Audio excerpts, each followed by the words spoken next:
বিসমিল্লাহির রহমানির রহিম। আপনারা দেখছেন আদর্শ কৃষিক্ষেত্রে বীজ সংরক্ষণ।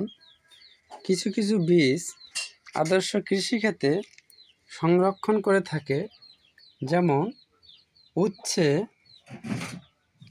দেখেন লাউয়ের বীজ, এগুলো এই একটু আগে লাউ থেকে বাহির করা হয়েছে।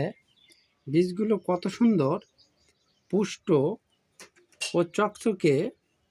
এগুলো অনেক সুন্দর আকারে গাছ থেকে পাকিয়ে তোলা। এই যে পুঁই শাকের বীজ, এই বীজটি চারটি রোদ দেওয়া হয়েছে।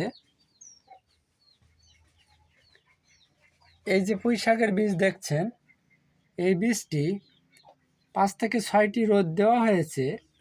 গড় এভারেজে 10 থেকে 11টি রোদ দিতে হবে।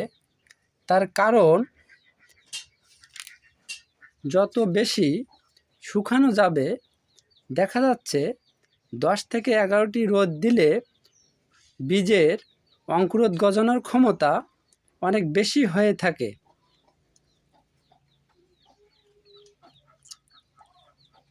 আর যে লাউয়ের বীজটি দেখছেন, এটি এখনও শুকানো হয়নি।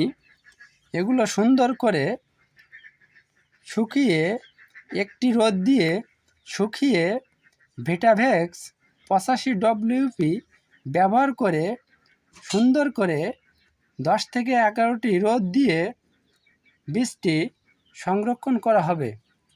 এই বীজটি আদর্শ কৃষিক্ষেত্রে রোপণের পরেও যে অতিরিক্ত বীজগুলি থাকবে, এগুলি অন্য কৃষক ভাইকে ফিরিয়ে দেওয়া হবে।